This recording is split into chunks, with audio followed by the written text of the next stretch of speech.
Hello everyone ਸਤਿ ਸ਼੍ਰੀ ਅਕਾਲ ਜੀ ਸਾਰਿਆਂ ਨੂੰ।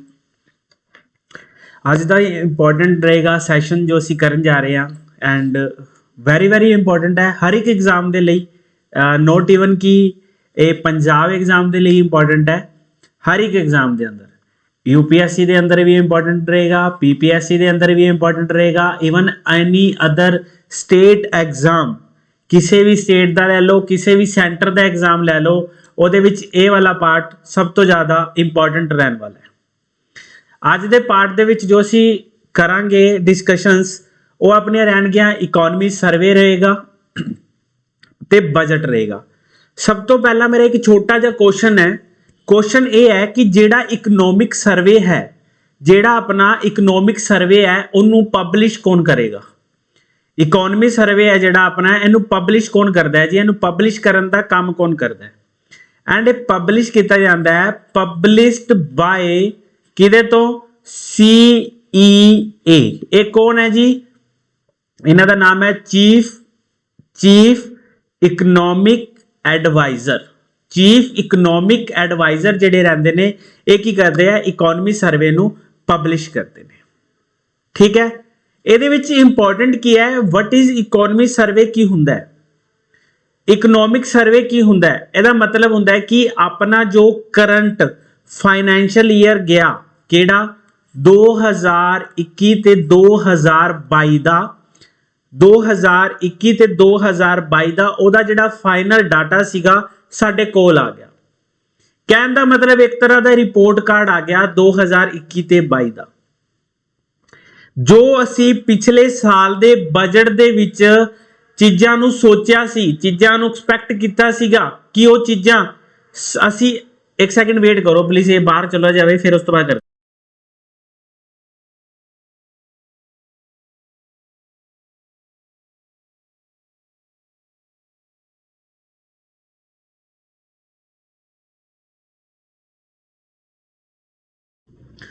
ਤੁਹਾਨੂੰ ਪਤਾ ਹੀ ਹੈ ਇਲੈਕਸ਼ਨ ਦਾ ਜ਼ੋਰ ਚੱਲ ਰਿਹਾ। ਠੀਕ ਹੈ, 2021 ਤੇ 22 ਦਾ ਇਹ ਆਪਣੇ ਕੋਲੋਂ ਫਾਈਨਲ ਰਿਪੋਰਟ ਕਾਰਡ ਆਇਆ। ਇਹਦਾ ਮਤਲਬ ਕੀ ਹੁੰਦਾ ਹੈ ਇਕਨੋਮੀ ਸਰਵੇ ਦਾ? ਕਿ ਜੋ ਅਸੀਂ ਪਿਛਲੇ ਸਾਲ ਦਾ ਬਜਟ ਸੋਚਿਆ ਸੀਗਾ, ਉਹਦੇ ਵਿੱਚ ਅਸੀਂ ਇਹ ਕੁਝ ਕਰਨਾ ਹੈ। ਜੋ ਵੀ ਸੋਚਿਆ ਸੀ ਉਹਦੇ ਵਿੱਚ ਅਸੀਂ ਕੀ ਅਚੀਵ ਕਰ ਪਾਏ ਆ ਤੇ ਕੀ ਅਸੀਂ ਨਹੀਂ ਕਰ ਪਾਏ ਆ। ਇਹਦਾ ਪ੍ਰੋਪਰ ਜੋ ਡਾਟਾ ਹੁੰਦਾ ਹੈ, ਇਹ ਆਪਾਂ ਨੂੰ ਸਾਰਾ ਕੌਣ ਪ੍ਰੋਵਾਈਡ ਕਰਦੇ ਆ? ਇਕਨੋਮੀ ਸਰਵੇ ਪ੍ਰੋਵਾਈਡ ਕਰਦਾ ਹੈ। ਕਲੀਅਰ ਹੈ ਇਹ ਚੀਜ਼? ਇੱਕ ਤਰ੍ਹਾਂ ਦਾ ਰਿਪੋਰਟ ਕਾਰਡ ਹੈ ਕਿ ਮੈਂ ਪਿਛਲੇ ਸਾਲ 'ਚ ਇਹ ਪਰਫਾਰਮੈਂਸ ਨੂੰ ਸੋਚਿਆ ਸੀਗਾ, ਬਟ ਉਹ ਵਾਲੇ ਪਰਫਾਰਮੈਂਸ ਦੇ ਵਿੱਚ ਮੈਂ ਇਹ ਵਾਲਾ ਕੁਝ ਅਚੀਵ ਕਰ ਪਾਇਆ ਔਰ ਇਹ ਵਾਲਾ ਮੈਂ ਨਹੀਂ ਕਰ ਪਾਇਆ। ਇਹ ਹੁੰਦਾ ਇਕਨੋਮੀ ਸਰਵੇ। ਇਹ ਆਪਾਂ ਨੂੰ ਇੱਕ ਵੇ ਫੋਰਵਰਡ ਦਿੰਦਾ ਹੈ। ਕੀ ਦਿੰਦਾ ਹੈ ਜੀ? ਵੇ ਫੋਰਵਰਡ। ਇਹ ਆਪਾਂ ਨੂੰ ਇੱਕ ਵੇ ਫੋਰਵਰਡ ਦਿੰਦਾ ਹੈ। ਵੇ ਫੋਰਵਰਡ ਦਾ ਮਤਲਬ ਹੋ ਗਿਆ ਕਿ ਆਪਾਂ ਨੂੰ ਦੱਸਦਾ ਹੈ ਕਿ ਕਿਵੇਂ ਅਸੀਂ ਚੀਜ਼ਾਂ ਨੂੰ ਬਿਹਤਰ ਬਣਾ ਸਕਦੇ ਹਾਂ, ਕਿਵੇਂ ਵਧੀਆ ਤਰੀਕੇ ਨਾਲ ਬਣਾ ਸਕਦੇ ਹਾਂ, ਔਰ ਕੀ ਕਰੰਟ ਸਿਚੁਏਸ਼ਨ ਦੇ ਵਿੱਚ ਪ੍ਰੋਬਲਮਸ ਆ ਰਹੀਆਂ ਹੈ ਜਾਂ ਰਹਿ ਰਹੀਆਂ ਨੇ। ਇਹ ਉਹਨਾਂ ਦੇ ਉੱਪਰ ਵੀ ਗੱਲ ਕਰਦਾ ਇਕਨੋਮਿਕ ਸਰਵੇ। ਆਪਣਾ ਇਕਨੋਮੀ ਸਰਵੇ ਪੇਸ਼ ਹੋਇਆ 2021 ਤੇ 22 ਦਾ। ਸਭ ਤੋਂ ਪਹਿਲਾਂ ਇਹਦਾ ਕਵਰ ਅਪ ਜੋ ਪੇਜ ਆਇਆ, ਇੱਕ ਕਿਤਾਬ ਲਾਂਚ ਕਰੀ ਜਾਂਦੀ ਹੈ ਇਕਨੋਮੀ ਸਰਵੇ ਦੀ, ਉਹਦੇ ਵਿੱਚ ਹਰ ਇੱਕ ਡਾਟਾ ਹੁੰਦਾ ਹੈ। ਇਸ ਵਾਰ ਦਾ ਜਿਹੜਾ ਕਵਰ ਅਪ ਪੇਜ ਰਿਹਾ ਉਹ ਆਪਣਾ ਇਸ ਤਰ੍ਹਾਂ ਦਾ, ਇਹ ਵਾਲਾ ਇੰਡੀਆ ਰਿਹਾ ਜੀ। ਠੀਕ ਹੈ ਸਭ ਨੂੰ? ਠੀਕ ਹੈ, ਪਿਛਲੇ ਸਾਲ ਜਿਹੜਾ ਰਿਹਾ ਸੀਗਾ ਉਹ ਕੋਵਿਡ ਦਾ ਸੀਗਾ, ਜਿਵੇਂ ਆ ਤੁਹਾਨੂੰ ਦਿਖ ਰਿਹਾ ਨਾ, ਇਦਾਂ ਦੀ ਇੱਕ ਆਪਣੇ ਕੋਲੋਂ ਆਇਆ ਸੀਗਾ। ਠੀਕ ਹੈ, ਇਸ ਸਾਲ ਵਾਲਾ ਜਿਹੜਾ ਰਿਹਾ ਉਹ ਕੀ ਹੈ? ਇਸ ਸਾਲ ਵਾਲਾ ਜਿਹੜਾ ਸਾਡਾ ਰਿਹਾ ਉਹ ਹੈ ਜੀ ਸਾਡਾ ਬਜਟ ਦਾ, ਇਹ ਆਪਣਾ ਇਕਨੋਮੀ ਸਰਵੇ। ਇੱਕ ਇੱਕ ਕਰਕੇ ਪੁਆਇੰਟ ਨੂੰ ਡਿਸਕਸ਼ਨ ਕਰਾਂਗੇ। ਪੇਪਰ ਦੇ ਰੈਲੇਵੈਂਸ ਸਾਡੇ ਲਈ ਇੰਪੋਰਟੈਂਟ ਕੀ ਚੀਜ਼ ਹੈਗੀ ਹੈ। ਠੀਕ ਹੈ, ਸਭ ਤੋਂ ਪਹਿਲਾਂ ਇਹ ਮਿਨਿਸਟਰੀ ਆਫ ਫਾਈਨਾਂਸ ਦੇ ਅੰਡਰ ਆ ਰਿਹਾ। ਠੀਕ ਹੈ, ਮਿਨਿਸਟਰੀ ਆਫ ਫਾਈਨਾਂਸ ਦੇ ਅੰਡਰ ਹੈ। ਇਹਦੇ ਵਿੱਚ ਕੀ ਹੈ ਜੀ? 75 ਸਾਲ ਆਜ਼ਾਦੀ ਦੇ ਪੂਰੇ ਹੋ ਗਏ ਨੇ। ਆਜ਼ਾਦੀ ਕਾ ਅੰਮ੍ਰਿਤ ਮਹੋਤਸਵ ਮਨਾਇਆ ਅਸੀਂ। ਠੀਕ ਹੈ ਜੀ, ਉਸ ਤੋਂ ਬਾਅਦ ਇਹਦੇ ਕੀ ਹਾਈਲਾਈਟਸ ਹੈਗੇ ਨੇ ਸਰਵੇ ਦੇ 2021 ਤੇ 22 ਦੇ। ਇਹਦੇ ਵਿੱਚ ਜੋ ਹਾਈਲਾਈਟਸ ਮੇਨ ਪੁਆਇੰਟ ਨੇ ਉਹਨਾਂ ਨੂੰ ਡਿਸਕਸ਼ਨਸ ਕਰਾਂਗੇ ਕਿ ਕਿਹੜਾ ਪੇਪਰ ਦੇ ਰੈਲੇਵੈਂਟ ਸਾਡੇ ਲਈ ਇੰਪੋਰਟੈਂਟ ਰਹਿਣ ਵਾਲਾ ਹੈ। ਠੀਕ ਹੈ ਜੀ, ਇਹ PIB ਨਿਊਜ਼ ਹੁੰਦੀ ਹੈ, PIB ਪ੍ਰੈਸ ਇਨਫੋਰਮੇਸ਼ਨ ਬਿਊਰੋ ਹੁੰਦਾ ਹੈ ਆਪਣੇ ਸੈਂਟਰ ਗਵਰਨਮੈਂਟ ਦਾ, ਉੱਥੋਂ ਦੀ ਇਹ ਹਾਈਲਾਈਟਸ ਚੱਕੇ ਗਏ ਨੇ। ਇਹਦੇ ਵਿੱਚ ਸਭ ਤੋਂ ਪਹਿਲਾਂ ਇਹਨਾਂ ਨੇ ਗੱਲ ਕੀਤੀ ਹੈ ਕਿ 9.2% ਜਿਹੜੀ ਹੈ ਗਰੋਥ ਰਹੇਗੀ ਆਪਣੀ ਰੀਅਲ ਟਰਮ ਦੇ ਵਿੱਚ 2021 ਤੇ 22 ਦੇ ਵਿੱਚ। 2021 ਤੇ 22 ਦੇ ਵਿੱਚ ਜਿਹੜੀ ਆਪਣੀ ਗਰੋਥ ਰਹਿਣ ਵਾਲੀ ਹੈ ਰੀਅਲ ਟਰਮਸ ਦੀ ਉਹ 9.2% ਰਹਿਣ ਵਾਲੀ ਹੈ, ਜੋ ਕਿ ਆਪਣੇ ਪੇਪਰ ਦੇ ਪੁਆਇੰਟ ਆਫ ਵਿਊ ਨਾਲ ਵੀ ਇੰਪੋਰਟੈਂਟ ਰਹੇਗੀ। ਔਰ ਉਸ ਤੋਂ ਬਾਅਦ ਤੁਸੀਂ ਦੇਖੋ ਵੀ ਇਹਨਾਂ ਨੇ ਕਿਹਾ ਵੀ ਜਿਹੜੀ GDP ਹੈਗੀ ਹੈ ਉਹ ਕਿੰਨੀ ਰਹੇਗੀ ਆਪਣੀ 8 ਤੋਂ ਲੈ ਕੇ 8.5% 2022 ਤੇ 23 ਦੇ ਗਰੋ ਕਰੇਗੀ। GDP ਪ੍ਰੋਜੈਕਟਡ ਟੂ ਗਰੋ 8.5% ਇਨ 2022 ਔਰ 2023 ਦੇ ਵਿੱਚ। ਪੈਂਡੈਮਿਕ ਦੇ ਵਿੱਚ ਗਵਰਨਮੈਂਟ ਨੇ ਕੀ ਕੀਤਾ ਸੀ, government supply side reforms preparing economic for sustain long term expansions. ਇਹਦਾ ਮਤਲਬ ਕੀ ਹੈ ਕਿ ਪੈਂਡੈਮਿਕ ਦੇ ਵਿੱਚ ਜਿਹੜੀ ਆਪਣੀ ਗਵਰਨਮੈਂਟ ਹੈਗੀ ਹੈ ਉਹਨੇ ਸਪਲਾਈ ਚੇਨ ਨੂੰ ਬਿਹਤਰ ਕਰਨ ਦੇ ਲਈ ਨਵੇਂ ਇਨੀਸ਼ੀਏਟਿਵ ਲਏ ਸੀ।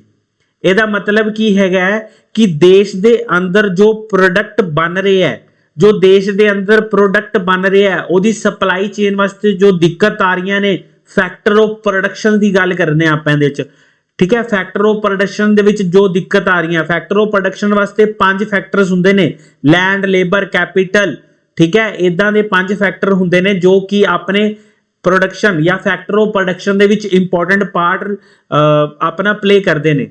ਉਹਨਾਂ ਨੂੰ ਸੋਲਵ ਕਰਨ ਦੀ ਅਸੀਂ ਇਹਦੇ ਵਿੱਚ ਕੀ ਕੀਤੀ ਹੈ, ਗਵਰਨਮੈਂਟ ਨੇ ਕੋਸ਼ਿਸ਼ ਕੀਤੀ ਹੈ ਵੀ ਸਪਲਾਈ ਚੇਨ ਨੂੰ ਅਸੀਂ ਕਿਸ ਤਰੀਕੇ ਨਾਲ ਬਿਹਤਰ ਤੇ ਵਧੀਆ ਤਰੀਕੇ ਨਾਲ ਬਣਾ ਸਕੀਏ।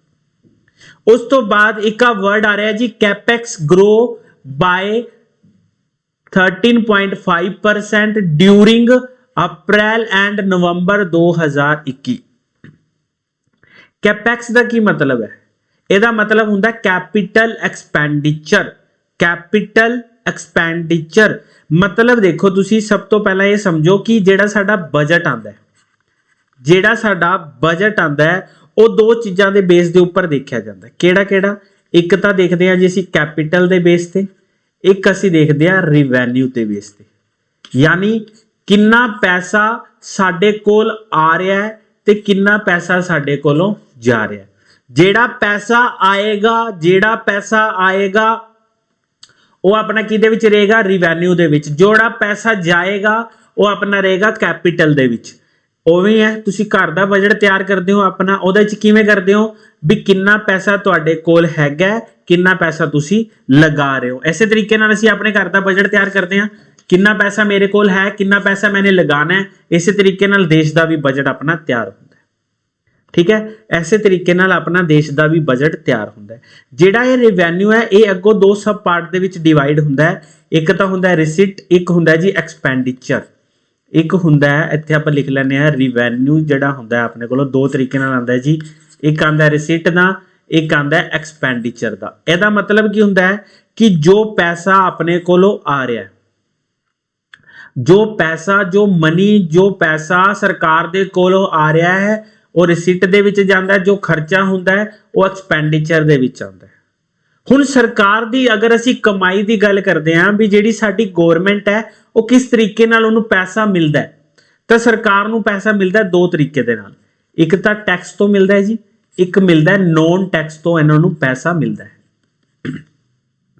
ਸਰਕਾਰ ਜਿਹੜੀ ਹੈ ਉਹਨੂੰ ਆਪਣੇ ਦੋ ਤਰੀਕਿਆਂ ਤੋਂ ਪੈਸਾ ਮਿਲਦਾ ਹੈ, ਇੱਕ ਟੈਕਸ ਤੋਂ ਮਿਲੇਗਾ, ਇੱਕ ਮਿਲੇਗਾ ਨੌਨ ਟੈਕਸ ਤੋਂ ਮਿਲੇਗਾ। ਟੈਕਸ ਤੋਂ ਕਿਵੇਂ ਮਿਲ ਸਕਦਾ ਹੈ, ਜੋ ਅਸੀਂ ਲੋਕ ਟੈਕਸ ਪੇ ਕਰਦੇ ਹਾਂ ਇਹ ਤਾਂ ਸਭ ਨੂੰ ਪਤਾ ਹੈ, ਬਟ ਨੌਨ ਟੈਕਸ ਕਿਸ ਤਰੀਕੇ ਦਾ ਹੁੰਦਾ ਹੈ?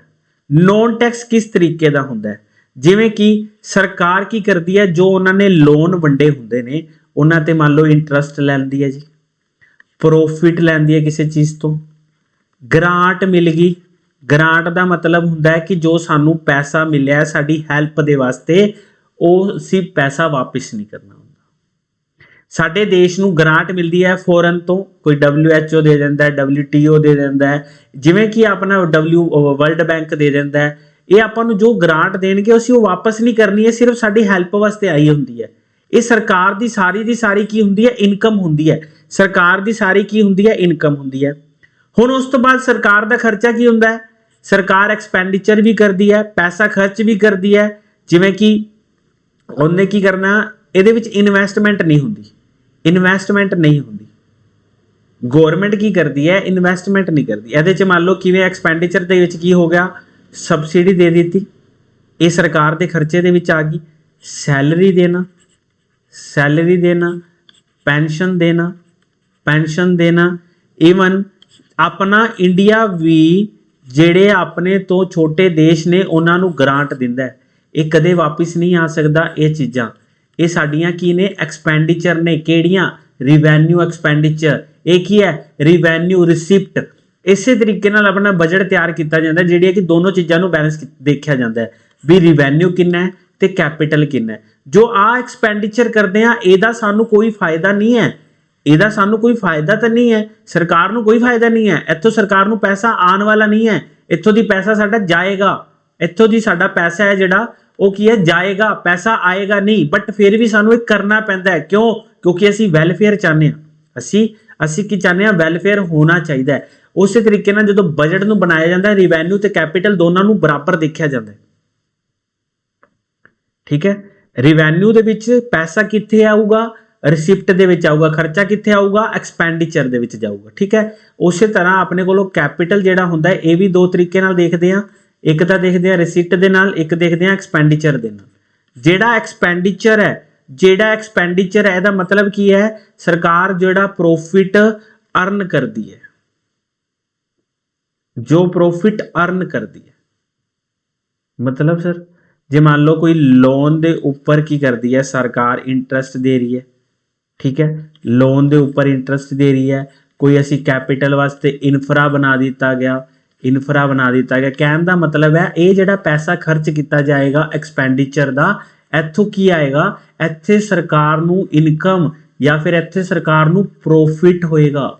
ਇਹ ਸਰਕਾਰ ਦੇ ਇੱਥੇ ਪ੍ਰੋਫਿਟ ਹੋਏਗਾ। ਅਗਰ ਮੈਂ ਕੋਈ ਪੈਸਾ ਲਗਾ ਰਿਹਾ ਤਾਂ ਮੈਨੂੰ ਇਹ ਉਮੀਦ ਹੈ ਕਿ ਮੈਂ ਇਸ ਪੈਸੇ ਤੋਂ ਕੁਝ ਪੈਸੇ ਹੋਰ ਕਮਾਵਾਂਗਾ। ਇਹ ਆਂਦਾ ਆਪਣਾ ਕੈਪੀਟਲ ਐਕਸਪੈਂਡੀਚਰ, ਯਾਨੀ ਕੁਝ ਬਣਾਇਆ ਹੈ ਕਿ ਸਾਨੂੰ ਪ੍ਰੋਫਿਟ ਹੋਏਗਾ। ਤੇ ਇਹਦਾ ਮਤਲਬ ਕੀ ਹੁੰਦਾ ਹੈ, ਰਿਵੈਨਿਊ ਦਾ ਮਤਲਬ ਕੀ ਹੁੰਦਾ ਹੈ ਕਿ ਸਰਕਾਰ ਨੂੰ ਜੋ ਪੈਸਾ ਕਿੱਥੋਂ ਆਏਗਾ, ਡਿਸਇਨਵੈਸਟਮੈਂਟ ਕਰਦੀ ਹੈ, ਜਿਹੜੀ ਡਿਸਇਨਵੈਸਟਮੈਂਟ ਕਰਤਾ, ਲੋਨ ਜਿਹੜੇ ਦਿੱਤੇ ਸਰਕਾਰ ਨੇ ਉਹਨਾਂ ਨੂੰ ਰਿਕਵਰ ਕਰ ਰਹੀ ਹੈ, ਉੱਥੋਂ ਦੀ ਸਰਕਾਰ ਨੂੰ ਪੈਸਾ ਆਣਾ ਸਟਾਰਟ ਹੋ ਜਾਂਦਾ। ਇਹ ਹੁੰਦੀ ਹੈ ਕੈਪੀਟਲ ਤੇ ਰਿਵੈਨਿਊ ਐਕਸਪੈਂਡੀਚਰ। ਠੀਕ ਹੈ, ਜਦੋਂ ਤੁਸੀਂ ਇਕਨੋਮੀ ਪੜ੍ਹੋਗੇ ਤਾਂ ਤੁਹਾਨੂੰ ਪਤਾ ਹੀ ਹੋਊਗਾ ਇੰਨੀ ਚੀਜ਼ਾਂ ਦਾ ਤਾਂ, ਬਟ ਇਹ ਥੋੜੀ ਜਿਹੀ ਬੇਸਿਕ ਇਨਫੋਰਮੇਸ਼ਨ ਹੈ ਜਿਹੜੀ ਦੱਸਣੀ ਬਣਦੀ ਹੈ ਤੇ ਉਹ ਆਪਾਂ ਦੱਸ ਦਿੱਤੀ ਤੁਹਾਨੂੰ। ਠੀਕ ਹੈ ਜੀ, ਹੁਣ ਆਪਾਂ ਗੱਲ ਕਰ ਰਹੇ ਹੁੰਦੇ ਸੀ ਕੈਪੈਕਸ ਦੀ। ਗੱਲ ਕਾਦੀ ਕਰ ਰਹੇ ਹਾਂ ਜੀ, ਕੈਪੈਕਸ ਦੀ ਗੱਲ ਕਰ ਰਹੇ ਹਾਂ। ਇਸ ਵਾਰ ਜਿਹੜਾ ਕੈਪੈਕਸ ਹੈਗਾ ਉਹ ਕੀ ਹੈ ਜੀ, ਜਿਹੜਾ ਆਪਣਾ ਕੈਪੈਕਸ ਹੈ ਉਹ 13.5% ਉਹਨਾਂ ਨੇ ਕਿਹਾ ਕੀ ਕਿਹਾ ਹੈ, ਗਰੋ ਕਰ ਰਿਹਾ, 13.5% ਗਰੋ ਕਰੇ। ਫੋਰਨ ਐਕਸਚੇਂਜ ਰਿਜ਼ਰਵ, ਇੱਕ ਚੀਜ਼ ਹੋਰ ਦੇਖੋ ਕਿ ਰਿਵੈਨਿਊ ਜਿਹੜਾ ਹੁੰਦਾ, ਠੀਕ ਹੈ, ਜਿਹੜਾ ਰਿਵੈਨਿਊ ਹੁੰਦਾ, ਅਗਰ ਇਹਦਾ ਐਕਸਪੈਂਡੀਚਰ ਕੀ ਹੈ, ਬਹੁਤ ਜ਼ਿਆਦਾ ਹੈ, ਐਕਸਪੈਂਡੀਚਰ ਬਹੁਤ ਜ਼ਿਆਦਾ ਹੈ, ਰਿਸਿਟ ਬਹੁਤ ਘੱਟ ਹੈ, ਤੈਨੂੰ ਕੀ ਕਿਹਾ ਜਾਏਗਾ, ਯਾਨੀ ਕਿ ਖਰਚਾ ਜ਼ਿਆਦਾ ਕਮਾਈ ਘੱਟ। ਇਹਨੂੰ ਕੀ ਕਹਿੰਦੇ ਆ ਜੀ ਅਸੀਂ, ਰਿਵੈਨਿਊ ਕੀ ਹੋ ਗਿਆ, ਡੈਫਿਸਿਟ, ਘਾਟਾ ਹੋ ਗਿਆ, ਡੈਫਿਸਿਟ। ਅਗਰ ਮੰਨ ਲਓ ਰਿਸਿਟ ਜ਼ਿਆਦਾ ਹੈ, ਖਰਚਾ ਬਹੁਤ ਘੱਟ ਕਰ ਰਹੇ ਹੋ, ਇਹਦਾ ਮਤਲਬ ਇਹ ਕੀ ਹੈਗਾ ਜੀ, ਰਿਵੈਨਿਊ ਜਿਹੜਾ ਤੁਹਾਡੇ ਕੋਲ ਹੈਗਾ ਸਰਪਲਸ ਹੈਗਾ, ਰਿਵੈਨਿਊ ਜਿਹੜਾ ਤੁਹਾਡੇ ਕੋਲ ਹੈਗਾ ਉਹ ਹੈਗਾ ਸਰਪਲਸ ਹੈ। ਕਲੀਅਰ ਹੈ ਇਹ ਚੀਜ਼, ਰਿਵੈਨਿਊ ਜਿਹੜਾ ਹੈ ਸਰਪਲਸ ਹੈ। ਇੰਨੀ ਚੀਜ਼ ਕਲੀਅਰ ਹੈ ਨਾ ਸਭ ਨੂੰ, ਰਿਵੈਨਿਊ ਸਰਪਲਸ ਹੈ। ਉਸੇ ਤਰ੍ਹਾਂ ਅਗਰ ਆਪਣਾ ਕੈਪੀਟਲ ਦਾ ਐਕਸਪੈਂਡੀਚਰ ਦੇਖੀਏ ਬਹੁਤ ਜ਼ਿਆਦਾ ਹੈ, ਰਿਵੈਨਿਊ ਜਿਹੜਾ ਹੈ ਜਾਂ ਰਿਸੀਟ ਜਿਹੜੀ ਹੈ ਬਹੁਤ ਘੱਟ ਹੈ, ਇਹਨੂੰ ਕਿਹਾ ਜਾਂਦਾ ਹੈ ਕੈਪੀਟਲ ਡੈਫਿਸਿਟ। ਕਲੀਅਰ ਹੈ। ਜੇ ਮੰਨ ਲਓ ਰਿਸੀਟ ਬਹੁਤ ਜ਼ਿਆਦਾ ਹੈ, ਐਕਸਪੈਂਡੀਚਰ ਘੱਟ ਹੈ, ਖਰਚਾ ਘੱਟ ਹੈ, ਇਹਦਾ ਮਤਲਬ ਕੀ ਹੈ, ਕੈਪੀਟਲ ਵੀ ਕੀ ਹੈ ਆਪਣੇ ਕੋਲੋਂ ਸਰਪਲਸ ਦੇ ਵਿੱਚ ਹੈ, ਕੈਪੀਟਲ ਜਿਹੜੀ ਹੈ ਉਹ ਵੀ ਕੀ ਹੈ ਜੀ ਆਪਣੇ ਕੋਲੋਂ ਸਰਪਲਸ ਦੇ ਵਿੱਚ ਹੈ। ਉਸ ਤੋਂ ਬਾਅਦ ਇੱਥੇ ਇੱਕ ਇਕਨੋਮੀ ਸਰਵੇ ਦੇ ਵਿੱਚ ਗੱਲ ਕਹੀ ਗਈ ਹੈ ਵੀ ਜਿਹੜੇ ਸਾਡੇ ਫੋਰਨ ਐਕਸਚੇਂਜ ਰਿਜ਼ਰਵ ਹੈਗੇ ਨੇ, ਉਹ ਵੀ ਕੀ ਹੋ ਰਹੇ ਨੇ, ਇਨਕਰੀਜ਼ ਹੋ ਰਹੇ ਨੇ, ਵੱਧ ਰਹੇ ਨੇ। ਹੁਣ ਮੇਰਾ ਕੁਐਸਚਨ ਇਹ ਹੈ ਕਿ ਜਦੋਂ ਸਾਡੇ ਦੇਸ਼ ਦੇ ਵਿੱਚ ਫੋਰਨ ਐਕਸਚੇਂਜ ਜਿਹੜੇ ਰਿਜ਼ਰਵ ਹੈਗੇ ਨੇ ਇਨਕਰੀਜ਼ ਹੋਣਗੇ, ਉਹ ਸਾਡੇ ਲਈ ਬੈਨੀਫੀਸ਼ੀਅਲ ਹੈ ਜਾਂ ਨੋਨ ਬੈਨੀਫੀਸ਼ੀਅਲ ਹੈ? ਸਭ ਨੂੰ ਪਤਾ ਟ੍ਰੇਡ ਹੁੰਦਾ ਡਾਲਰ ਦੇ ਵਿੱਚ। ਜੇ ਮੰਨ ਲਓ ਡਾਲਰ ਹੈ, ਤੁਹਾਡੇ ਦੇਸ਼ ਦੇ ਵਿੱਚ ਪੈਸਾ ਹੈ, ਉਹ ਕਿਵੇਂ ਹੈ, ਪੈਸਾ ਹੈ, ਹਾਰਡ ਕਰੰਸੀ ਆ ਰਹੀ ਹੈ, ਡਾਲਰ ਆ ਰਿਹਾ ਹੈ, मतलब ਕੀ ਹੈ ਸਾਡੇ ਵਾਸਤੇ ਬੈਨੀਫਿਟ ਹੈ ਕਿਵੇਂ ਕਿਉਂਕਿ ਸਾਡਾ ਐਕਸਪੋਰਟ ਇਨਕਰੀਜ਼ ਕਰ ਰਿਹਾ ਜੇ ਫੋਰਨ ਐਕਸਚੇਂਜ ਰਿਜ਼ਰਵ ਵੱਧ ਰਹੇ ਨੇ ਤਾਂ ਇਹਦਾ ਮਤਲਬ ਸਾਡੇ ਦੇਸ਼ ਦੀ ਇਕਨੋਮੀ ਲਈ ਕੀ ਹੈ ਬਹੁਤ ਵਧੀਆ ਹੈ ਜਿਹੜੇ ਆਪਣਾ ਆਰਬੀਆਈ ਹੈ ਨਾ ਜਿਹੜਾ ਇਹ ਕੀ ਕਰਦਾ ਹੈ ਫੋਰਨ ਐਕਸਚੇਂਜ ਰਿਜ਼ਰਵ ਨੂੰ ਚਾਰ ਤਰੀਕਿਆਂ ਨਾਲ ਆਪਣੇ ਕੋਲੋਂ ਸੰਭਾਲ ਕੇ ਰੱਖਦਾ ਹੈ ठीक है चार तरीके नाल ਇਹ ਕੀ ਹੁੰਦੀਆਂ ਨੇ हार्ड करंसी ਹੁੰਦੀ है ठीक है हार्ड करंसी ਹੁੰਦੀ है ਕਿਹਦੇ ਕੋਲੋਂ ਆਰਬੀਆਈ ਦੇ ਕੋਲ ਕਿਸ ਤਰੀਕੇ ਨਾਲ ਜਾਂ ਤਾਂ ਹੋਏਗੀ 골ਡ ਦੀ ਫਾਰਮ ਦੇ ਵਿੱਚ ਠੀਕ ਹੈ 골ਡ ਦੀ ਫਾਰਮ ਦੇ ਵਿੱਚ ਹੋਏਗੀ ਜਾਂ ਫਿਰ ਹੁੰਦਾ ਹੈ ਡਾਲਰ ਜਿਵੇਂ ਆਪਾਂ ਕਹਿ ਲੈਂਦੇ ਹਾਂ ਟੈਕਨੀਕਲ ਟਰਮਸ ਦੋ ਹੁੰਦੀਆਂ ਨੇ ਇੱਕ ਹੁੰਦੀ ਹੈ ਐਸਡੀਆਰ ਹੁੰਦਾ ਹੈ ਇੱਕ ਹੁੰਦਾ ਹੈ ਆਰਟੀਪੀ ਹੁੰਦਾ ਹੈ ਆਰਟੀਪੀ ਹੁੰਦਾ ਹੈ एसडीआर की हुंदा है एक तरह का लिंकिंग पेपर हुंदा है ठीक है लिंकिंग पेपर हुंदा है यानी मैं इत्थे दस दिता भी एनए दी ये अमाउंट है ये लिंकिंग पेपर है आरटीपी ये दोनों करंसियां पता की दियां ने आईएमएफ दियां आईएमएफ दियां ठीक है मॉन्ट्रियल फंड जिहड़ा हैगा अपने कोल बैंक है ये दोनों करंसियां ओहदे कोल है ਇਹਦਾ मतलब की है कि जिहड़ा साडे कोलों पैसा आ रहा है एक्सपोर्ट असी कर रहे हैं पैसा आ रहा हार्ड करंसी आ रही है वो किदे कोल जांदा है आरबीआई दे कोल जांदा है वो किदे कोल जांदा है आरबीआई दे कोल जांदा है रुको यार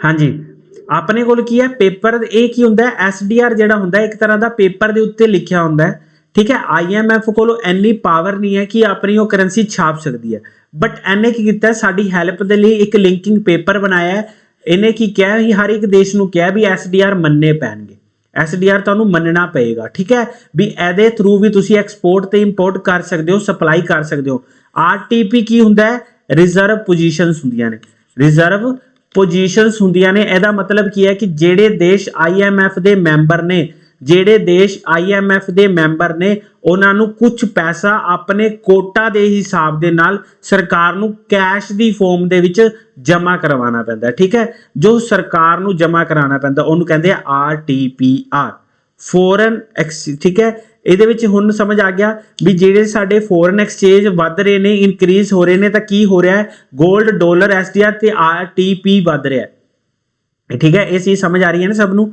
ਆਰਟੀਪੀ ਇਨਕਰੀਜ਼ ਹੋ ਰਿਹਾ ਹੈ ਇਹਦਾ ਮਤਲਬ ਇਹ ਹੈ ਕਹਿਣ ਦਾ ਠੀਕ ਹੈ ਜੀ ਇਹਦੇ ਕੀ ਪੁਆਇੰਟਸ ਦੱਸ ਦੂੰਗਾ ਜੋ ਤੁਸੀਂ ਯਾਦ ਕਰਨੇ ਨੇ ਜੋ ਤੁਸੀਂ ਪੇਪਰ ਦੇ ਪੁਆਇੰਟ ਆਫ View ਨਾਲ ਇੰਪੋਰਟੈਂਟ ਨੇ ਜਿਨ੍ਹਾਂ ਨੂੰ ਤੁਸੀਂ ਪੇਪਰ ਤੋਂ ਪਹਿਲਾਂ ਇੱਕ क्विक रिवीजन करके जाना है देख के जाना है कि किस तरीके नाल साडा बजट ते सर्वे आया है ठीक है जी उस तो बाद की कह रहा है कि जेड़ा micro economic stability indicator suggest economy well place to be take on the challenge of 2 and 3 massive growth in revenue receipt समझ आ रहा है रिवेन्यू रिसिप्ट की मतलब है कि देश दे अंदर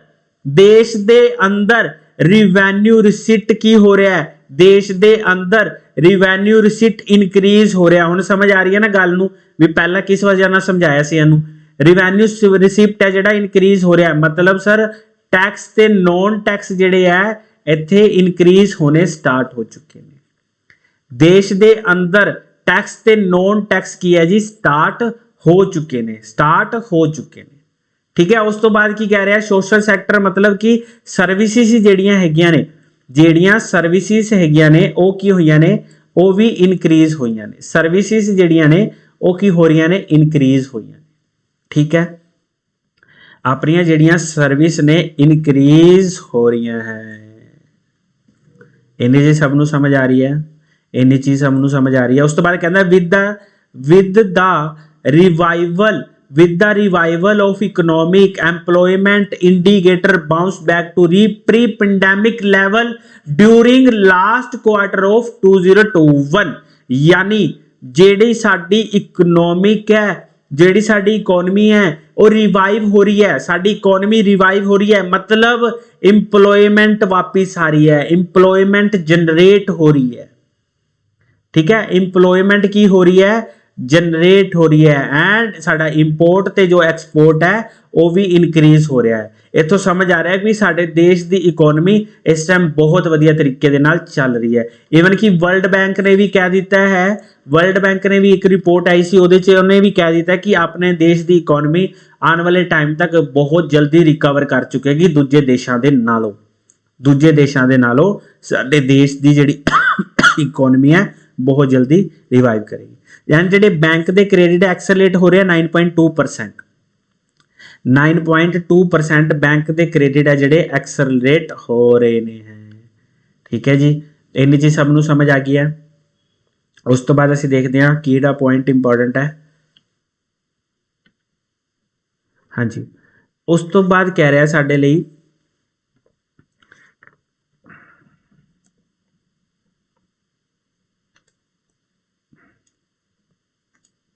ये कह रहा है कि 896 crore raised by 75 IPO significantly higher than in any year in last decade।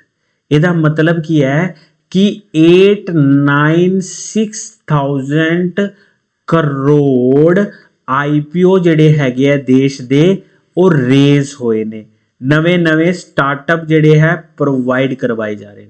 ਜਿਹੜੇ ਦੇਸ਼ ਦੇ IPO ਹੈ ਰੇਜ਼ ਹੋ ਰਿਹਾ ਹੈ। IPO ਦਾ ਮਤਲਬ ਕੀ ਹੁੰਦਾ ਹੈ? IPO ਦਾ ਮਤਲਬ ਹੁੰਦਾ ਹੈ ਜੀ initial public offer. Initial public offer ਹੈ ਜਿਹੜੇ ਉਹ ਕੀ ਹੋ ਰਹੇ ਨੇ, ਇਨਕਰੀਜ਼ ਹੋ ਰਹੇ ਨੇ।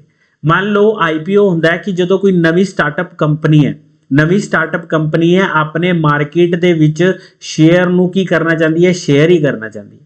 ਆਪਣੇ ਮਾਰਕੀਟ ਦੇ ਵਿੱਚ ਜਿਹੜੇ ਸ਼ੇਅਰ ਨੇ ਉਹਨਾਂ ਨੂੰ ਰਿਲੀਜ਼ ਕਰਨਾ ਚਾਹੁੰਦੀ ਹੈ ਤਾਂ ਸਭ ਤੋਂ ਪਹਿਲੇ ਪ੍ਰਾਇਮਰੀ ਮਾਰਕੀਟ ਦੇ ਵਿੱਚ ਜਾਂਦੇ ਆ। ਉਹਨਾਂ ਨੂੰ ਜਿਹੜੀ ਮਾਰਕੀਟ ਦੇ ਵਿੱਚ ਜਾਂਦੇ ਆ ਪ੍ਰਾਇਮਰੀ ਦੇ ਵਿੱਚ, ਉਹਨੂੰ ਕਿਹਾ ਜਾਂਦਾ ਹੈ IPO। ਠੀਕ ਹੈ, ਉਹਨੂੰ ਕੀ ਕਹਿੰਦੇ ਆ ਅਸੀਂ, IPO ਕਹਿੰਦੇ ਆ, IPO। And CPIC inflation moderate to 5-2%।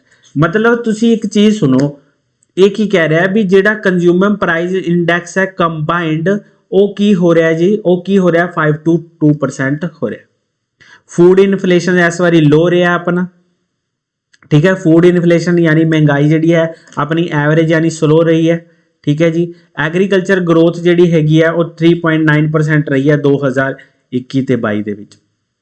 Railway ਦੇ ਅੰਦਰ ਵੀ ਅਸੀਂ ਕੀ ਕੀਤਾ ਹੈ, ਕੈਪੀਟਲ ਐਕਸਪੈਂਡੀਚਰ ਕੀਤਾ ਹੈ। ਰੇਲਵੇ ਦੇ ਅੰਦਰ ਵੀ ਕੈਪੀਟਲ ਐਕਸਪੈਂਡੀਚਰ ਕੀਤਾ ਹੈ। ਈਵਨ ਜਿਹੜਾ ਅਸੀਂ ਰੋਡ ਕੰਸਟਰਕਸ਼ਨਸ ਹੈਗੀਆਂ ਨੇ, रोड कंस्ट्रक्शनस हैगियां ने वो भी साड़ियां इनक्रीज हुई ने। ठीक है, रोड कंस्ट्रक्शन है ਜਿਹੜੀਆਂ ਇਨਕਰੀਜ਼ ਹੋਈਆਂ ਨੇ। ਐਂਡ SDG ਹੈ ਜਿਹੜਾ ਓਵਰਆਲ ਸਕੋਰ ਔਨ ਨੀਤੀ ਆਯੋਗ ਦੇ ਡੈਸ਼ਬੋਰਡ ਦੇ ਉੱਪਰ ਜੋ ਆਪਣੇ ਇੰਡੀਆ ਦਾ ਰੈਂਕ ਆਇਆ ਹੈ ਇਸ ਵਾਰ ਕਿੰਨਾ ਆਇਆ, 66 ਰੈਂਕ ਆਇਆ। ਇਸ ਵਾਰ ਕਿੰਨਾ ਰੈਂਕ ਆਇਆ, 66 ਆਇਆ, ਜੋ ਕਿ ਪੇਪਰ ਦੇ ਪੁਆਇੰਟ ਆਫ ਵਿਊ ਨਾਲ ਇੰਪੋਰਟੈਂਟ ਹੈ ਕਿਉਂਕਿ ਜਿਹੜਾ ਨੀਤੀ ਆਯੋਗ ਹੈ ਅਲੱਗ-ਅਲੱਗ ਡਿਫਰੈਂਟ ਕੈਟਾਗਰੀ ਦੇ ਵਿੱਚ ਸਾਡੇ ਦੇਸ਼ ਨੂੰ ਰੈਂਕਿੰਗ ਕਰਦਾ ਹੈ। ਠੀਕ ਹੈ, ਉਹਦੇ ਵਿੱਚ ਜਿਹੜਾ ਸਾਡੇ ਦੇਸ਼ ਦਾ ਰੈਂਕ ਆਇਆ ਕਿੰਨਾ ਆਇਆ, 66 ਆਇਆ, ਜੋ ਕਿ ਪੇਪਰ ਦੇ ਪੁਆਇੰਟ ਆਫ ਵਿਊ ਨਾਲ ਸਾਡੇ ਲਈ ਬਹੁਤ ਜ਼ਿਆਦਾ ਇੰਪੋਰਟੈਂਟ ਹੈ। ਇਹ ਤੁਸੀਂ ਯਾਦ ਰੱਖਣਾ ਹੈ। ਕਲੀਅਰ ਹੈ ਇਹ ਚੀਜ਼? ਇਹ ਤੁਸੀਂ ਕੀ ਕਰਨਾ ਹੈ, ਯਾਦ ਰੱਖਣਾ ਹੈ ਇਸ ਚੀਜ਼ ਨੂੰ। ਉਸ ਤੋਂ ਬਾਅਦ ਕੀ ਹੈ ਜੀ, ਆਪਣਾ ਇੱਥੇ ਕੀ ਦੱਸ ਰਿਹਾ ਹੈ ਵੀ ਇੰਡੀਆ ਦਾ ਜਿਹੜਾ ਓਵਰਆਲ ਸਕੋਰ ਹੈ ਨੀਤੀ ਆਯੋਗ ਦੇ ਜਿਹੜਾ ਡੈਸ਼ਬੋਰਡ ਦੇ ਵਿੱਚ ਇਸ ਵਾਰ ਦਾ ਕਿੰਨਾ ਰਿਹਾ ਜੀ, 66 ਰਿਹਾ। ਠੀਕ ਹੈ, 66 2021 ਤੇ 2020 ਦਾ। ਪਿਛਲੀ ਵਾਰ ਅਸੀਂ 60 ਨੰਬਰ ਤੇ ਸੀ, ਉਸ ਤੋਂ ਪਿਛਲੀ ਵਾਰ ਅਸੀਂ 57 ਨੰਬਰ ਤੇ। ਮਤਲਬ ਜਿੰਨਾ ਜ਼ਿਆਦਾ ਇਨਕਰੀਜ਼ ਹੋਏਗਾ ਉਹਦਾ ਮਤਲਬ ਹੈ ਅਸੀਂ ਬਹੁਤ ਵਧੀਆ ਵਰਕ ਕਰ ਰਹੇ ਹਾਂ। ਅਸੀਂ ਕੀ ਕਰ ਰਹੇ ਹਾਂ, ਬਹੁਤ ਵਧੀਆ ਵਰਕ ਕਰ ਰਹੇ ਹਾਂ। ਐਂਡ ਇੰਡੀਆ ਜਿਹੜਾ ਹੈਗਾ 10th largest forest area world ਦਾ। ਇੰਡੀਆ ਜਿਹੜਾ ਹੈ ਜੀ 10th ਲਾਰਜੈਸਟ ਫੋਰੈਸਟ ਏਰੀਆ ਹੈ ਵਰਲਡ ਦਾ। ਇੱਕ ਇਹ ਕਹਿ ਰਿਹਾ ਇੰਡੀਆ ਦੀ ਰੈਂਕ ਆਈ ਹੈ ਜੀ 3rd ਨੰਬਰ ਤੇ ਫੋਰੈਸਟ ਏਰੀਆ ਜਿਹੜਾ ਹੈਗਾ 2010 ਤੇ 2020 ਦੇ ਅਕੋਰਡਿੰਗ। ਇਹ ਓਵਰਆਲ 24% ਜਿਹੜਾ ਏਰੀਆ ਉਹਦਾ ਸਾਡੇ ਕੋਲ ਕਿੰਨਾ ਹੈ ਜੀ, 2% ਹੀ ਹੈ। ਠੀਕ ਹੈ, ਐਂਡ ਅਸੀਂ ਪਲਾਸਟਿਕ ਵੇਸਟ ਮੈਨੇਜਮੈਂਟ ਵਾਸਤੇ ਇੱਕ ਨਵੇਂ ਅਮੈਂਡਮੈਂਟ ਰੂਲਸ ਬਣਾਏ ਨੇ ਵੀ ਸਿੰਗਲ ਯੂਜ਼ਡ ਪਲਾਸਟਿਕ ਨੂੰ ਅਸੀਂ ਫੋਲੋ ਕਰਾਂਗੇ। ਠੀਕ ਹੈ ਜੀ, ਉਸ ਤੋਂ ਬਾਅਦ ਅਸੀਂ BM ਦੀ ਮੀਟਿੰਗ ਹੋਈ ਸੀਗੀ 26 ਨੂੰ, ਕਾਨਫਰੰਸ ਆਫ ਪਾਰਟੀ ठीक है जी, कॉन्फ्रेंस ऑफ पार्टी जिथे असी कहा कि 2030 तक असी जिहड़ा मिशन हैगा उहनूं घट करांगे। ठीक है, उस तो बाद असी एक नवा मिशन चलाना है जिहदा नाम है life style for environment, life style for environment, ये असी नवा मिशन चलाना है। ठीक है जी, ये अपना मेन की पॉइंट सीगे जिहड़े कि आपां इकोनॉमी सर्वे दे विच करने सीगे। उस तो बाद असी हुण शुरुआत करांगे बजट दे बारे, शुरुआत करांगे बजट दे बारे। बजट का मतलब तुहानूं समझ आ गया, मतलब ये आ रहा है कि साडा कैपिटल ते रिवैन्यू एक्सपेंडिचर के जो खर्चे ने उन्होंने दिखाया जाता है। एक तरह की ये जो दिख रहा है, ठीक है, ये जो दिख रहा है ये विच की है जी, डिजिटल टैबलेट है। हुण साडे देश दे विच जिहड़ा साडे देश दे विच जो बजट हुण पास होण लग्या वो भी की है, डिजिटल होण लग्या है।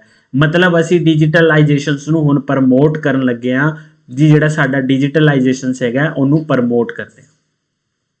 ठीक है, ਇਹਦਾ बजट ਤਾਂ ਅਸੀਂ ਕਹਿੰਦੇ ਆ, बट अगर ਅਸੀਂ अपनी पॉलिटी देखिए तो पॉलिटी ਦੇ ਵਿੱਚ ਇਹਨੂੰ ਕੀ ਕਿਹਾ ਜਾਂਦਾ ਹੈ, annual financial statement, annual financial statement under article 112, 112 number article के अंदर आता है। ठीक है, ये आर्टिकल आपां की बोलता है कि जेडे भारत का राष्ट्रपति है, भारत का राष्ट्रपति है वो की है, दोनों संसद के सामने अपनी एनुअल स्टेटमेंट नूं रखणगे। समझ आ रहा है, अपने जेडे राष्ट्रपति ने वो अपने जेडे राष्ट्रपति ने दोनों सदनां के सामने पहला एनुअल स्टेटमेंट नूं रखणगे फाइनैंशियल ईयर तो पहला। ठीक है, ठीक है जी, समझ आ गया। फाइनैंशियल ईयर स्टेटमेंट जिहड़ा पेश कौन करता है, प्रेजिडेंट ऑफ इंडिया। फिर उस तो बाद की होंदा है, फाइनांस मिनिस्टर प्रेजिडेंट के बिहाफ के उपर सारे दे सामने एक एक करके पॉइंट नूं अगले सामने रखना स्टार्ट कर देंगे ने। ठीक है जी, मोशन ऑफ थैंक होंदा है, उस तो बाद इस तरीके नाल अपना करना स्टार्ट कर देंगे ने। इस बार की होंदा है, बजट जिहड़ा 2022 का आया, बजट जिहड़ा 2022 का आया ਉਹਦੇ ਵਿੱਚ ਕੀ ਕਿਹਾ ਇਹਨਾਂ ਨੇ, ਉਹਦੇ ਵਿੱਚ ਇਹਨਾਂ ਨੇ ਕਿਹਾ ਕਿ ਅਸੀਂ ਮੈਕਰੋ ਲੈਵਲ ਦੀ ਗਰੋਥ ਨੂੰ ਟਾਰਗੇਟ ਕਰਨਾ ਹੈ, ਮੈਕਰੋ ਲੈਵਲ ਦੀ ਜਿਹੜੀ ਗਰੋਥ ਹੈ ਉਹਦੇ ਉੱਪਰ ਫੋਕਸ ਕਰਨਾ। ਇਸ ਦੇ ਵਿੱਚ ਆਪਣੇ ਕੀ ਪੁਆਇੰਟਸ ਇੰਪੋਰਟੈਂਟ ਰਹਿਣਗੇ। ਠੀਕ ਹੈ, ਇਕਨੋਮੀ ਸਰਵੇ ਨੂੰ ਸਿਰਫ ਅਗਰ ਐਗਜ਼ਾਮ ਦੇ ਪੁਆਇੰਟ ਆਫ ਵਿਊ ਨਾਲ ਦੇਖਿਆ ਜਾਵੇ ਇੰਪੋਰਟੈਂਟ ਪੁਆਇੰਟ ਮੈਂ ਦੱਸ ਚੁੱਕਿਆ। ਠੀਕ ਹੈ, ਹੁਣ ਬਜਟ ਜਿਹੜਾ 2022 ਦਾ ਹੈ ਉਹਨਾਂ ਨੇ ਪਹਿਲੀ ਗੱਲ ਇਹਦੇ ਵਿੱਚ ਕਿਹਾ ਹੈ ਕਿ ਜਿਹੜੇ ਮੈਕਰੋ ਲੈਵਲ ਹੈ, ਜਿਹੜੇ मैक्रो लैवल है ਉਹਦੇ ਵਿੱਚ ਅਸੀਂ ਕੀ ਕਰਨਾ ਹੈ ਜੀ, ग्रोथ करना है। ਉਹਦੇ ਵਿੱਚ ਅਸੀਂ ਕੀ ਕਰਨਾ ਹੈ, ग्रोथ करना है। ਉਹਦੇ ਉੱਪਰ ਅਸੀਂ ਹੁਣ ਫੋਕਸ ਕਰਨਾ ਸਟਾਰਟ ਕਰਨਾ ਹੈ। ਇਹਦਾ ਮਤਲਬ ਸਿੰਪਲ ਸਿੱਧੇ ਤਰੀਕੇ ਨਾਲ ਇਹ ਹੋ ਗਿਆ ਕਿ ਜਿਹੜੀਆਂ ਮਾਈਕਰੋ ਲੈਵਲ ਹੈ, ਜਿਹੜਾ ਮਾਈਕਰੋ ਲੈਵਲ ਹੈ ਉਹਨੂੰ ਟਾਰਗੇਟ ਕਰਾਂਗੇ ਅਸੀਂ। ਮਾਈਕਰੋ ਲੈਵਲ ਨੂੰ ਟਾਰਗੇਟ ਕਰਕੇ फोकस किहदे उत्ते करांगे, मैक्रो लैवल ते, वड्डे लैवल दे उपर फोकस करांगे। माइक्रो का मतलब हुंदा एक इंडिविजुअल की गल करनी, मैक्रो का मतलब हुंदा पूरे देश की गल करनी। माइक्रो का मतलब हुंदा कि मैं अपने घर की गल कर रहा, मैक्रो का मतलब हो रहा मैं पूरे देश की गल कर रहा, पूरे देश की गल कर रहा। ठीक है, ठीक है जी, सबनों ਇਹਦਾ मतलब की हो गया, माइक्रो लैवल का मतलब ये हुंदा है कि असी जिहड़े इंडिविजुअल जिहड़े परसन ने, इंडिविजुअल जिहड़े परसन ने उन्हां दे जिहड़े रहन दा तरीका है उन्होंने बदलना है, उन्होंने बदलना है। ये तां ही पॉसीबल है जदों असी मैक्रो लैवल नूं ग्रोथ विच लैके आवांगे, मैक्रो लैवल नूं ग्रोथ विच लैके आवांगे। बजट दे अंदर वड्डे वड्डियां अनाउंसमेंट कीतियां गईयां अपने फाइनैंस मिनिस्टर द्वारा।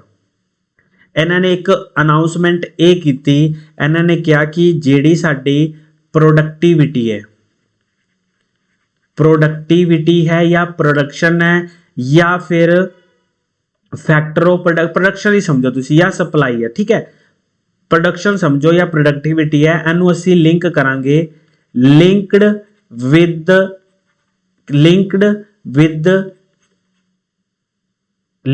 विद की कह सकते हैं आप इनू, incentive scheme, incentive scheme.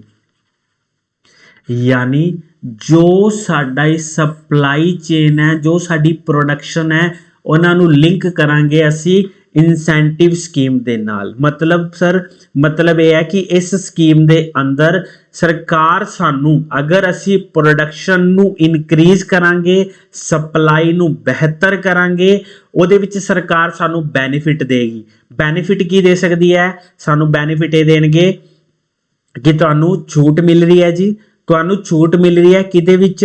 Tax ਦੇ ਵਿੱਚ। ਤੁਹਾਨੂੰ ਛੂਟ ਮਿਲ ਰਹੀ ਹੈ ਟੈਕਸ ਦੇ ਵਿੱਚ। ਤੁਹਾਡੀ ਸੇਲ ਅਗਰ ਵਧੀਆ ਚੱਲ ਰਹੀ ਹੈ ਤੁਹਾਨੂੰ ਤਾਂ ਵੀ ਛੂਟ ਦਿੱਤੀ ਜਾਏਗੀ, ਤੁਹਾਨੂੰ ਸਬਸਿਡੀ ਦਿੱਤੀਆਂ ਜਾਣਗੀਆਂ। ਤੇ ਇਹਦਾ ਮਤਲਬ ਕੀ ਹੋ ਗਿਆ ਵੀ ਅਗਰ ਸਾਡੇ ਦੇਸ਼ ਦੇ ਵਿੱਚ ਫੈਕਟਰੀ ਦੀ ਪ੍ਰੋਡਕਸ਼ਨਸ ਇਨਕਰੀਜ਼ ਹੋ ਰਹੀਆਂ ਨੇ, ਫੈਕਟਰੀ ਦੀ ਪ੍ਰੋਡਕਸ਼ਨ ਅਗਰ ਇਨਕਰੀਜ਼ ਕਰਨੀ ਹੈ ਤਾਂ ਉਹਦਾ ਮਤਲਬ ਸਾਨੂੰ ਕੀ ਚਾਹੀਦੀ ਹੋਏਗੀ? ਲੇਬਰ ਚਾਹੀਦੀ ਹੋਏਗੀ। ਮਤਲਬ ਇੰਪਲੋਇਮੈਂਟ ਦੀ ਡਿਮਾਂਡ ਇਨਕਰੀਜ਼ ਹੋਏਗੀ। ਅਗਰ ਇੰਪਲੋਇਮੈਂਟ ਦੀ ਡਿਮਾਂਡ ਇਨਕਰੀਜ਼ ਹੋਏਗੀ ਤਾਂ ਮਾਈਕਰੋ ਲੈਵਲ ਦੇ ਪਰਸਨ ਨੂੰ ਕੰਮ ਮਿਲ ਸਕਦਾ ਹੈ, ਜਿਹਦੇ ਕਰਕੇ ਅਗਰ ਇਹਨੂੰ ਕੰਮ ਮਿਲੇਗਾ ਤਾਂ ਇਹਦੇ ਰਹਿਣ ਦਾ ਜਿਹੜਾ ਤਰੀਕਾ ਹੈ ਉਹਦੇ ਵਿੱਚ ਸੁਧਾਰ ਹੋਣਾ ਸਟਾਰਟ ਹੋ ਜਾਏਗਾ। ਸਮਝ ਰਹੇ ਹੋ? ਚੀਜ਼ ਨੂੰ ਲਿੰਕ ਕਰ ਰਹੇ ਹੋ। ਮਤਲਬ ਕਿਸ ਤਰੀਕੇ ਨਾਲ ਆਪਣੀ ਜਿਹੜੀ ਇੰਡੀਆ ਦੀ ਗਵਰਨਮੈਂਟ ਕੰਮ ਕਰਨਾ ਚਾਹੁੰਦੀ ਹੈ, ਆਪਣੇ ਇੰਡੀਆ ਦੀ ਗਵਰਨਮੈਂਟ ਕਿਸ ਤਰੀਕੇ ਨਾਲ ਕੰਮ ਕਰਨਾ ਚਾਹ ਰਹੀ ਹੈ। ਜੇ ਮਾਈਕਰੋ ਲੈਵਲ ਦਾ ਬੰਦੇ ਨੂੰ ਕੰਮ ਮਿਲੇਗਾ ਤਾਂ ਉਹਦੇ ਰਹਿਣ ਦੇ ਸੁਧਾਰ ਹੋਣ ਲੱਗ ਜਾਣਗੇ। ਤਾਂ ਐਸੇ ਕਰਕੇ ਉਹਨਾਂ ਨੇ ਮਾਈਕਰੋ ਦੀ ਜਗ੍ਹਾ ਤੇ ਸਭ ਤੋਂ ਪਹਿਲਾਂ ਫੋਕਸ ਹੀ ਮੈਕਰੋ ਲੈਵਲ ਤੇ ਕੀਤਾ ਕਿ ਜਿੱਥੋਂ ਤੁਹਾਨੂੰ ਕੁਝ ਚੀਜ਼ ਮਿਲੇਗੀ, ਜਿੱਥੋਂ ਤੁਹਾਨੂੰ ਕੁਝ ਚੀਜ਼ ਮਿਲਣੀ ਹੈ, ਉਹਦੇ ਉੱਪਰ ਇਹਨਾਂ ਨੇ ਫੋਕਸ ਕਰਨਾ ਸਟਾਰਟ ਕੀਤਾ। ਤਾਂ ਹੀ ਇਹਨਾਂ ਨੇ ਕਿਹਾ ਕਿ ਜਦੋਂ ਤੱਕ ਅਸੀਂ ਮੈਕਰੋ ਲੈਵਲ ਦੇ ਵਿੱਚ ਗਰੋਥ ਨਹੀਂ ਕਰ ਪਾਉਂਦੇ ਉਦੋਂ ਤੱਕ ਅਸੀਂ ਮਾਈਕਰੋ ਨੂੰ ਉੱਪਰ ਨਹੀਂ ਚੱਕ ਸਕਦੇ, ਕਿਉਂਕਿ ਸਾਡਾ ਇੱਕੋ ਇੱਕ ਸਰਕਾਰ ਦਾ ਏਜੰਡਾ ਇਹ ਰਹਿੰਦਾ ਹੈ ਕਿ ਜਿਹੜੇ ਨਿਚਲੇ ਸਤਰ ਦੇ ਲੋਕ ਨੇ ਉਹਨਾਂ ਦਾ ਜੀਵਨ ਹੈ ਜਿਹੜਾ ਉਹਨੂੰ ਸੁਧਾਰ ਕਰ ਸਕੀਏ। ਪਰ ਸੁਧਾਰ ਤਾਂ ਹੀ ਹੋ ਸਕਦਾ ਹੈ ਜਦੋਂ ਉਹਨਾਂ ਨੂੰ ਉੱਪਰਲੇ ਲੈਵਲ ਤੱਕ ਲੈ ਕੇ ਜਾਣਾ ਹੈ। ਮਤਲਬ ਜਦੋਂ ਉਹਨਾਂ ਨੂੰ ਉਹਨਾਂ ਦੇ ਰਹਿਣ ਵਾਸਤੇ, ਖਾਣ ਪੀਣ ਦੇ ਵਾਸਤੇ ਇਕੁਅਲ ਉਹਨਾਂ ਨੂੰ ਪੈਸਾ ਮਿਲੇਗਾ, ਤਾਂ ਹੀ ਉਹਨਾਂ ਦੇ ਜੀਵਨ ਦੇ ਵਿੱਚ ਸੁਧਾਰ ਹੋਏਗਾ। ਤੇ ਸਰਕਾਰ ਨੇ ਇਸ ਵਾਰ ਕੀ ਕੀਤਾ ਹੈ? ਇਹਨਾਂ ਨੇ ਕਿਹਾ ਕਿ ਜਿਹੜਾ ਸਾਡਾ ਮਾਈਕਰੋ ਲੈਵਲ ਹੈ ਇਸ ਵਾਰ ਜੋ ਗਰੋਥ ਕਰਨੀ ਹੈ, ਜੋ ਟਾਰਗੇਟ ਕਰਨਾ ਹੈ, ਇਹਨਾਂ ਨੂੰ ਕਰਾਂਗੇ। ਇਹਨਾਂ ਨੂੰ ਟਾਰਗੇਟ ਤਾਂ ਕਰਾਂਗੇ, ਇਹਨਾਂ ਨੂੰ ਅਸੀਂ ਕਹਿ ਦਿੱਤਾ ਵੀ ਫੈਕਟਰੀ ਵਾਲਿਓ ਗੱਲ ਸੁਣੋ, ਅਗਰ ਤੁਸੀਂ ਪ੍ਰੋਡਕਸ਼ਨਸ ਵਧੀਆ ਕਰੋਗੇ, ਅਗਰ ਤੁਸੀਂ ਪ੍ਰੋਡਕਸ਼ਨਸ ਵਧੀਆ ਕਰੋਗੇ, ਪ੍ਰੋਡਕਸ਼ਨ ਵਧੀਆ ਕਰੋਗੇ ਤਾਂ ਤੁਹਾਨੂੰ ਅਸੀਂ ਟੈਕਸ ਦੇ ਵਿੱਚ ਛੂਟ ਦੇ ਦਾਂਗੇ। ਹੁਣ ਫੈਕਟਰੀ ਵਾਲਾ ਬੰਦਾ ਆਬਵੀਅਸ ਕਹੇਗਾ ਯਾਰ ਮੈਨੂੰ ਟੈਕਸ ਦੇ ਵਿੱਚ ਛੂਟ ਮਿਲ ਰਹੀ ਹੈ ਤਾਂ ਮੈਂ ਪ੍ਰੋਡਕਸ਼ਨ ਨੂੰ ਇਨਕਰੀਜ਼ ਕਰਾਂ। ਬਟ ਪ੍ਰੋਡਕਸ਼ਨ ਨੂੰ ਇਨਕਰੀਜ਼ ਕਿਵੇਂ ਕਰੇਗਾ? ਜਦੋਂ ਉਹਦੇ ਕੋਲ ਲੇਬਰ ਹੋਏਗੀ। ਲੇਬਰ ਆਏਗੀ ਕਿੱਥੋਂ? ਮਾਈਕਰੋ ਲੈਵਲ ਤੇ, ਇੰਡੀਵਿਜੂਅਲ ਲੈਵਲ ਤੋਂ, ਮਾਈਕਰੋ ਲੈਵਲ ਤੋਂ ਆਏਗੀ। ਫਿਰ ਬੈਨੀਫਿਟ ਵੀ ਕਿਹਨੂੰ ਮਿਲਣਾ ਸਟਾਰਟ ਹੋ ਜਾਏਗਾ? ਮਾਈਕਰੋ ਨੂੰ, ਮਾਈਕਰੋ ਨੂੰ, ਮਾਈਕਰੋ ਨੂੰ। ਸਮਝ ਆਇਆ? ਸਰਕਾਰ ਦਾ ਏਜੰਡਾ ਸਮਝ ਆਇਆ? ਪਹਿਲੀ ਚੀਜ਼ एक एक करके हर चीज पढ़ा दूंगा, एक एक करके हर एक चीज ਨੂੰ कवर करा ਦਾਂਗਾ मैं। ਸਰਕਾਰ ਨੇ ਕੀ ਕਿਹਾ ਕਿ ਪ੍ਰੋਡਕਟਿਵਿਟੀ ਜਿਹੜੀ ਲਿੰਕ ਹੈਗੀ ਹੈ ਇਨਸੈਂਟਿਵ ਸਕੀਮ ਨਾਲ ਕਰਾਂਗੇ। ਸਾਡੇ ਦੇਸ਼ ਦੇ ਅੰਦਰ 14 ਐਜੇ ਸੈਕਟਰ ਨੇ, 14 ਐਜੇ ਸੈਕਟਰ ਨੇ, 14 ਇਹੋ ਜਿਹੇ ਸੈਕਟਰ ਨੇ ਜੋ ਸਾਡੇ ਦੇਸ਼ ਨੂੰ ਆਤਮ ਨਿਰਭਰ ਭਾਰਤ ਦੀ ਤਰਫ ਲੈ ਕੇ ਜਾ ਰਹੇ ਹੈ। ਜੋ ਸਾਡਾ ਵਿਜ਼ਨ ਸੀਗਾ, ਜੋ ਸਾਡਾ ਵਿਜ਼ਨ ਸੀਗਾ ਸਾਨੂੰ ਉਸ ਤਰਫ ਲੈ ਕੇ ਜਾ ਰਿਹਾ। 14 ਦੇਸ਼ ਦੇ ਇਹੋ ਜਿਹੇ ਸੈਕਟਰ ਹੈ ਜੋ ਸਾਡੇ ਦੇਸ਼ ਨੂੰ, ਅਸੀਂ ਜਿਹੜਾ ਸੋਚਿਆ ਸੀ ਇੰਡੀਆ को हम आत्मनिर्भर भारत बनाएंगे, ਉਸ ਦੀ ਤਰਫ ਲੈ ਕੇ ਜਾ ਰਹੇ। ਇਹਨਾਂ ਨੇ ਹੋਰ ਕੀ ਕਿਹਾ? ਇਹਨਾਂ ਨੇ ਇਹ ਵੀ ਗੱਲ ਕਹੀ ਕਿ ਆਉਣ ਵਾਲੇ 5 ਸਾਲ ਤੱਕ, ਆਉਣ ਵਾਲੇ 5 ਈਅਰ ਤੱਕ ਅਸੀਂ ਜਿਹੜੀ ਹੈਗੀ ਹੈ ਆਪਣੀ ਪ੍ਰੋਡਕਸ਼ਨ ਨੂੰ ਕਿੰਨੀ ਇਨਕਰੀਜ਼ ਕਰਾਂਗੇ? 30 ਲੱਖ ਕਰੋੜ ਤੱਕ ਅਸੀਂ ਐਕਸਟਰਾ ਪ੍ਰੋਡਕਸ਼ਨਸ ਕਰਾਂਗੇ ਆਪਣੇ ਦੇਸ਼ ਦੇ ਵਿੱਚ, ਜਿਹਦੇ ਨਾਲ ਕੀ ਹੋਏਗਾ? 60 ਲੱਖ ਨਿਊ ਜੌਬ ਕ੍ਰੀਏਟ ਹੋਣਗੀਆਂ, 60 ਲੱਖ ਨਿਊ ਐਮਪਲੋਇਮੈਂਟ ਕ੍ਰੀਏਟ ਹੋਏਗੀ, ਨਿਊ ਐਮਪਲੋਇਮੈਂਟ ਕ੍ਰੀਏਟ ਹੋਏਗੀ। ਇਹ ਹੁੰਦਾ ਹੈ ਬਜਟ ਨੂੰ ਪੜਨ ਦਾ ਤਰੀਕਾ। ਠੀਕ ਹੈ, ਸਮਝ ਆ ਰਿਹਾ ਨਾ ਸਭ ਨੂੰ? ਇਹ ਜੋ ਵੀ ਅਸੀਂ ਇੱਥੇ ਪੁਆਇੰਟ ਕਰਾਂਗੇ ਇੰਪੋਰਟੈਂਟ ਪੁਆਇੰਟ ਡਿਸਕਸ ਕਰਾਂਗੇ। ਇਸ ਤੋਂ ਬਾਹਰ ਬਜਟ ਦੇ ਵਿੱਚੋਂ ਕੋਈ ਕੁਐਸਚਨ ਨਹੀਂ ਆਏਗਾ। ਪੰਜਾਬ ਦਾ ਜਦੋਂ ਬਜਟ ਆਏਗਾ ਉਦੋਂ ਪੜਾਂਗੇ, ਹਜੇ ਕੋਈ ਤਰੀਕਾ ਨਹੀਂ ਹੈ। ਠੀਕ ਹੈ, ਪੀਪੀਐਸਸੀ ਨੇ ਮੇਨ ਫੋਕਸ ਹੀ ਆਪਣੇ ਇੰਡੀਆ ਲੈਵਲ ਤੇ ਕਰਨਾ ਹੁੰਦਾ, ਪੰਜਾਬ ਲੈਵਲ ਤੇ ਨਹੀਂ ਕਰਦੀ। ਤਾਂ ਇਹਨੂੰ ਚੰਗੀ ਤਰ੍ਹਾਂ ਪੜ੍ਹ ਲਿਆ ਜੀ ਤੁਸੀਂ। ਠੀਕ ਹੈ, ਇਸ ਚਾਰਟ ਨੂੰ ਪੜ੍ਹ ਲਿਆ ਜੇ। ਇਹਨੂੰ ਮੈਂ ਪੰਜਾਬੀ 'ਚ ਤੁਹਾਨੂੰ ਪੂਰੇ ਤਰੀਕੇ ਨਾਲ ਇਹ ਛੋਟੀ ਜੀ ਚੀਜ਼ ਨੂੰ ਵਧੀਆ ਤਰੀਕੇ ਨਾਲ ਲਿੰਕ ਕਰਕੇ ਸਮਝਾ ਦਿੱਤਾ। ਠੀਕ ਹੈ ਜੀ। ਉਸ ਤੋਂ ਬਾਅਦ ਇੱਕ ਛੋਟਾ ਜਿਹਾ ਵਰਡ ਤੁਸੀਂ ਮੇਰੇ ਹਿਸਾਬ ਨਾਲ ਜੇ ਸੁਣਿਆ ਹੈ ਤਾਂ ਉਹਨਾਂ ਨੇ ਕਿਹਾ ਕਿ ਅਸੀਂ ਫੋਕਸ ਕਰਾਂਗੇ ਹੁਣ ਅੰਮ੍ਰਿਤ ਕਾਲ ਵੱਲ। ਸੁਣਿਆ ਅੰਮ੍ਰਿਤ ਕਾਲ ਕੀ ਹੁੰਦਾ? ਬਸ ਤੁਹਾਨੂੰ ਇੰਨਾ ਪਤਾ ਹੋਣਾ ਚਾਹੀਦਾ। ਯਾਨੀ ਜਦੋਂ 25 ਸਾਲ ਅਸੀਂ ਪੂਰੇ ਕਰਾਂਗੇ, ਕਦੋਂ? 2047 ਤੱਕ। 2047 ਯਾਨੀ ਆ ਜਿਹੜੇ ਅੱਜ ਤੋਂ ਲੈ ਕੇ 25 ਸਾਲਾਂ ਦੇ ਜਿਹੜਾ ਆ ਵਾਲਾ ਰਸਤਾ ਹੈ ਨਾ, ਆ ਜੋ ਰਸਤਾ ਹੈ, ਇਹਦੇ ਵਿੱਚ ਅਲੱਗ-ਅਲੱਗ ਤਰੀਕੇ ਦੇ ਕੰਮ ਕਰਨੇ ਆ। ਇਹਨੂੰ ਅਸੀਂ ਕਹਿ ਦਿੱਤਾ ਅੰਮ੍ਰਿਤ ਕਾਲ। ਬਸ ਇੰਨੀ ਇੰਪੋਰਟੈਂਟ ਹੈ ਪੇਪਰ ਵਾਸਤੇ। ਠੀਕ ਹੈ, ਅਸੀਂ ਅਲੱਗ-ਅਲੱਗ ਸੈਕਟਰ ਦੇ ਉੱਪਰ ਫੋਕਸ ਕਰਾਂਗੇ ਇਸ ਵਾਰ ਦੀ ਜਿਹੜੀ ਮੇਨ ਇਹਨਾਂ ਨੇ ਫੋਕਸ ਕੀਤਾ ਉਹ ਕੀਤਾ ਜੀ PM ਗਤੀ ਸ਼ਕਤੀ ਯੋਜਨਾ ਦੇ ਉੱਪਰ। ਇਸ ਵਾਰ ਜਿਹੜਾ ਇਹਨਾਂ ਨੇ ਮੇਨ ਫੋਕਸ ਕੀਤਾ ਉਹ ਕੀਤਾ PM ਗਤੀ ਸ਼ਕਤੀ ਦੇ ਉੱਪਰ ਇਹਨਾਂ ਨੇ ਫੋਕਸ ਕੀਤਾ। ਇਹਨਾਂ ਦਾ ਕੀ ਮਤਲਬ ਕੀ ਹੈ ਜੀ? National master plan for world class modern infrastructure. ਇਹ ਸਾਡਾ ਇੱਕ ਮਾਸਟਰ ਪਲਾਨ ਹੈ ਜਿਹਦੇ ਨਾਲ ਅਸੀਂ ਕੀ ਹੈ ਵਰਲਡ ਕਲਾਸ ਮਾਡਰਨ ਇਨਫਰਾਸਟ੍ਰਕਚਰਸ ਬਣਾ ਸਕੀਏ ਆਪਣੇ ਦੇਸ਼ ਦਾ। ਠੀਕ ਹੈ, ਸਰਕਾਰ ਨੇ PM ਗਤੀ ਸ਼ਕਤੀ ਬਾਰੇ ਤੁਸੀਂ ਸਭ ਨੇ ਸੁਣਿਆ ਹੋਇਆ। PM ਗਤੀ ਸ਼ਕਤੀ ਬਾਰੇ ਸਭ ਨੇ ਸੁਣਿਆ। PM ਗਤੀ ਸ਼ਕਤੀ ਬਾਰੇ ਸਰਕਾਰ ਨੇ ਕਿਹਾ ਕਿ ਅਕਤੂਬਰ ਇਹ ਲਾਂਚ ਕੀਤੀ ਸੀ, ਅਕਤੂਬਰ 2021 ਦੇ ਵਿੱਚ ਇਸ ਸਕੀਮ ਨੂੰ ਲਾਂਚ ਕੀਤਾ ਗਿਆ ਸੀਗਾ। ਐਂਡ ਹੈ ਕਿ ਇਹ ਨੈਸ਼ਨਲ ਮਾਸਟਰ ਪਲਾਨ ਹੈ ਕਿਹਦਾ? ਫॉर ਮਲਟੀਪਲ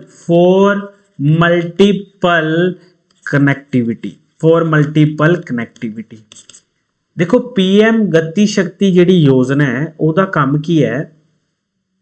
PM ਜਿਹੜੀ ਗਤੀ ਸ਼ਕਤੀ ਯੋਜਨਾ ਹੈ ਉਹਦਾ ਮੇਨ ਕੰਮ ਕੀ ਹੈ? ਉਹਦਾ ਮੇਨ ਕੰਮ ਇਹ ਹੈਗਾ ਵੀ ਕਨੈਕਟੀਵਿਟੀ ਨੂੰ ਬਣਾਉਣਾ। ਕਨੈਕਟੀਵਿਟੀ ਨੂੰ ਕਿਵੇਂ ਬਣਾ ਸਕਦੇ ਹੋ? ਅਗਰ ਮੈਂ ਕਹਾਂ ਵੀ ਕਨੈਕਟੀਵਿਟੀ ਬਣਾਣੀ ਹੈ, ਕਨੈਕਟੀਵਿਟੀ ਨੂੰ ਕਿਵੇਂ ਬਣਾ ਸਕਦੇ ਹੋ?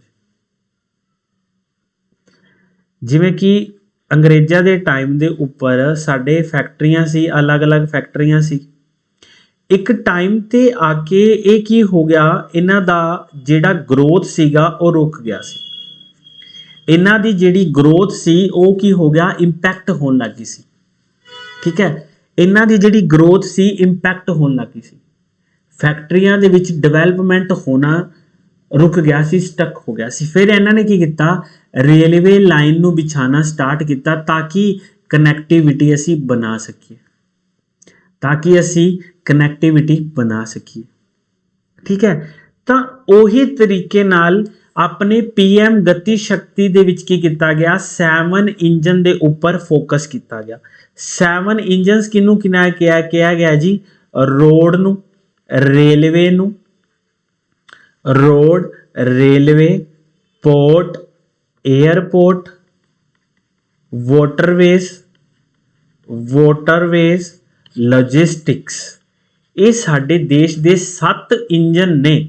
ਸਾਡੇ ਦੇਸ਼ ਦੇ ਕੀ ਹੈ? 7 ਇੰਜਨ ਨੇ। ਇਹਦੇ ਚ ਮੈਨ ਟਰਾਂਸਪੋਰਟੇਸ਼ਨਸ ਵੀ ਆਉਂਦਾ। 7 ਇੰਜਨ ਨੇ ਜਿਹਦੇ ਨਾਲ ਅਸੀਂ PM ਗਤੀ ਸ਼ਕਤੀ ਯੋਜਨਾ ਦੇ ਨਾਲ ਇਹਨਾਂ 7 ਇੰਜਨ ਨੂੰ ਬਿਹਤਰ ਬਣਾਉਣਾ। ਓਵਰਆਲ ਕਹਿਣ ਦਾ ਮਤਲਬ ਹੈ ਕਿ ਦੇਸ਼ ਦੇ ਅੰਦਰ ਲੌਜਿਸਟਿਕਸ ਨੂੰ ਈਜ਼ੀ ਕਰਨਾ। ਅਗਰ ਤੁਸੀਂ ਸਮਾਨ ਨੂੰ ਇੱਕ ਜਗ੍ਹਾ ਤੋਂ ਦੂਜੇ ਜਗ੍ਹਾ ਤੱਕ ਭੇਜਣਾ ਹੈ ਤਾਂ ਈਜ਼ੀਲੀ ਭੇਜ ਸਕੋ।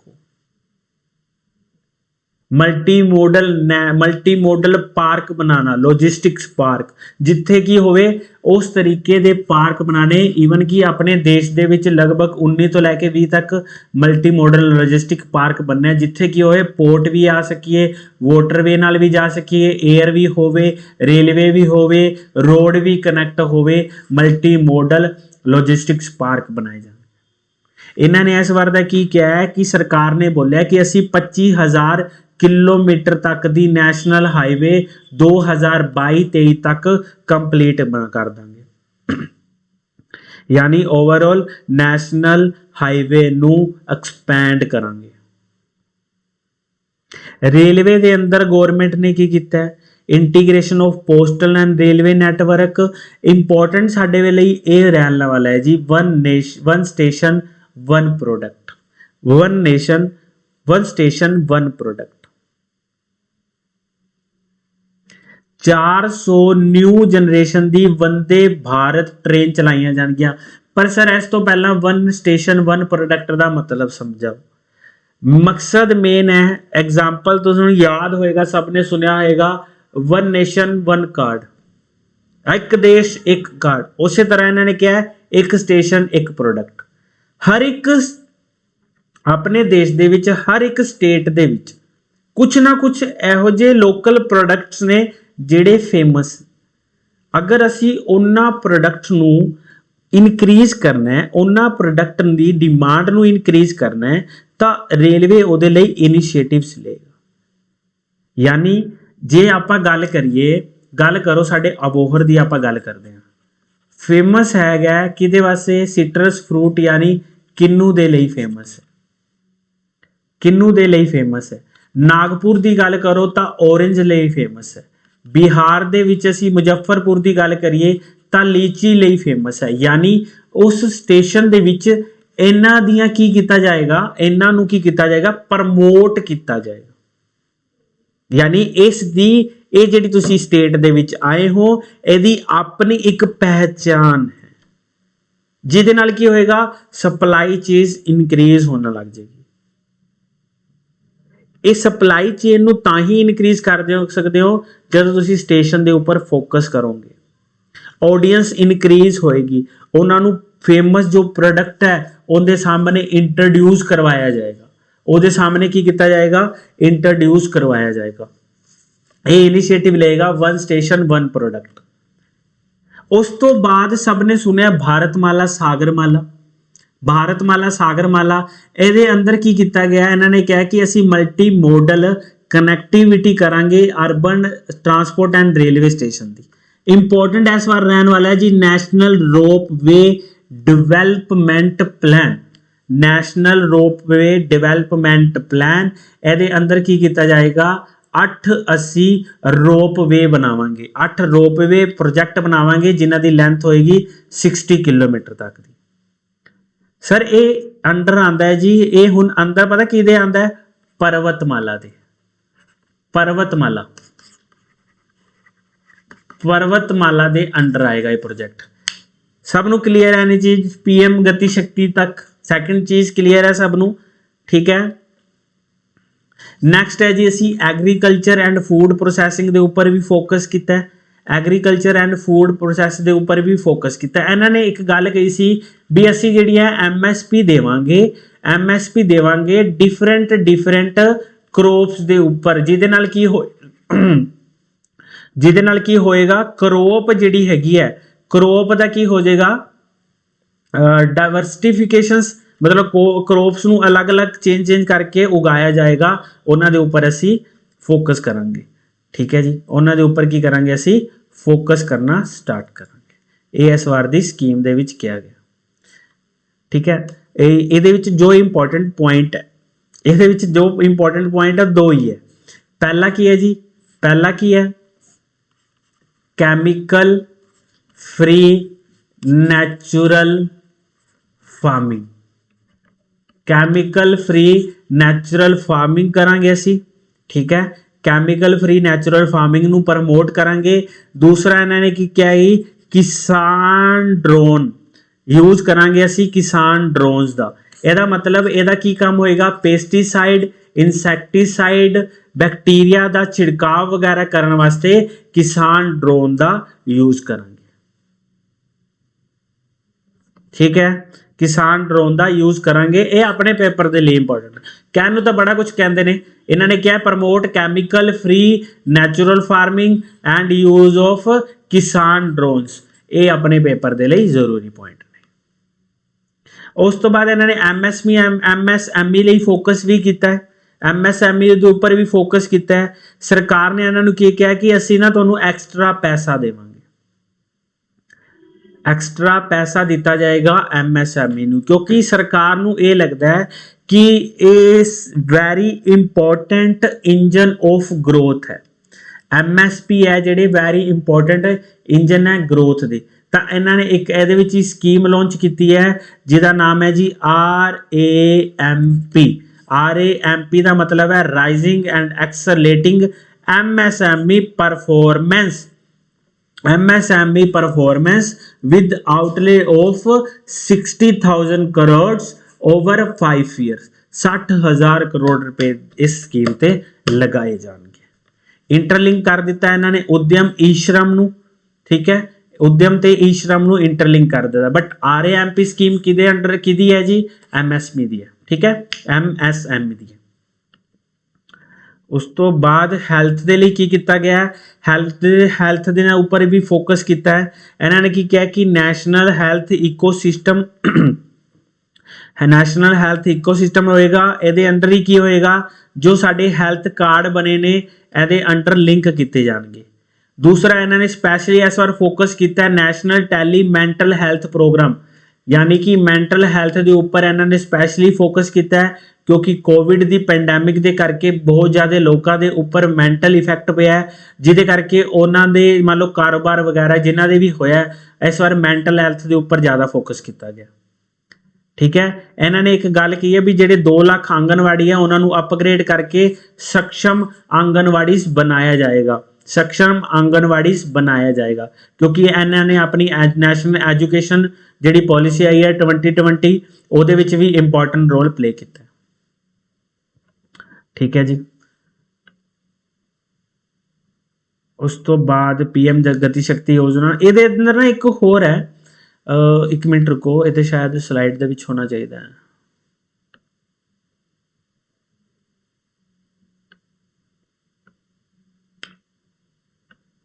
थे नहीं है। एक ड्रोन शक्ति के उपर भी गवर्नमेंट ने फोकस किया, ड्रोन शक्ति, ये भी ड्रोन शक्ति के उपर भी अपनी गवर्नमेंट ने फोकस किया है। इन्होंने कहा कि नवे नवे जो स्टार्टअप बिजनेस करना चाहते हैं उन्होंने बढ़ावा भी देवांगे। एक ये अंदर ही इन्होंने एक स्कीम नू फेमस किया डास, यदा मतलब है ड्रोन एज ए सर्विस, यानी पिज़्ज़ा सीधा आपके द्वार, पिज़्ज़ा हुण तुहाडे घर भी आऊगा, जिहड़ा ड्रोन है उन्होंने सर्विस के रूप दे विच भी यूज किया जाएगा। इस बार के बजट दे विच एक गल कही गई है भी जिहड़ा तुहाडे कोल ड्रोन है उन्होंने तुसी सर्विस के रूप दे विच भी यूज कर सकते हो। इत्थे मैनूं लगदा नहीं एक चीज़ मिस है कुछ, एक पॉलिसी आई सी नवीं जिहड़ा अपने PM मोदी हैगे ने उन्होंने उहदे उपर फोकस किया है, उहदा नाम है जी वन क्लास वन TV, यानी ये अंदर ही की होएगा साडे देश दे विच वर्चुअल लैब्स बननगियां, वर्चुअली टीचर होणगे एंड डिजिटल जो यूनिवर्सिटियां हैगियां ने बनाईयां जाणगियां। ये थोड़ा जिहा एजुकेशन के उपर इन्होंने फोकस करने वास्ते किया है भी जो बंदे को टाइम वगैरह नहीं हुंदा, रिसर्च वगैरह जिन्होंने करनी है या फिर जिन्होंने अपना डिजिटल यूनिवर्सिटी होंदियां ने उत्थे पार्टिसिपेट कर सकते हो, तुसीं उहदे विच ही अपना डिग्री वगैरह लै सकते हो। जिवें एक अपने ऐप हैगी है ना अपग्रेड वगैरह, सुनिया होएगा सब ने, वो भी इदां दे कोर्स वगैरह दिंदे ने, ठीक है। उस तो बाद इहदे अंदर ही PM डिवाइन योजना लाई गई, PM डिवाइन योजना लाई गई। ये अंदर ही इन्होंने कहा सीगा भी जेडे नॉर्थ ईस्ट रीजन है, PM डिवाइन आई है नॉर्थ ईस्टर्न वास्ते, यदि फुल फॉर्म हैगी है PM development initiative for north eastern region, ठीक है। तुसी फुल फॉर्म मेरे हिसाब नाल याद रखने की जरूरत नहीं है, PM डिवाइन याद रख लिया जी। यदा मतलब की है कि जेडे अपने नॉर्थ ईस्टर्न स्टेट्स हैगियां ने उन्हां दे उपर इंफ्रा जिहड़ा उन्हां दा हैगा इंफ्रा ते सोशल डिवेलपमेंट के उपर फोकस किया जाएगा, इंफ्रा ते सोशल डिवेलपमेंट के उपर फोकस करया जाएगा।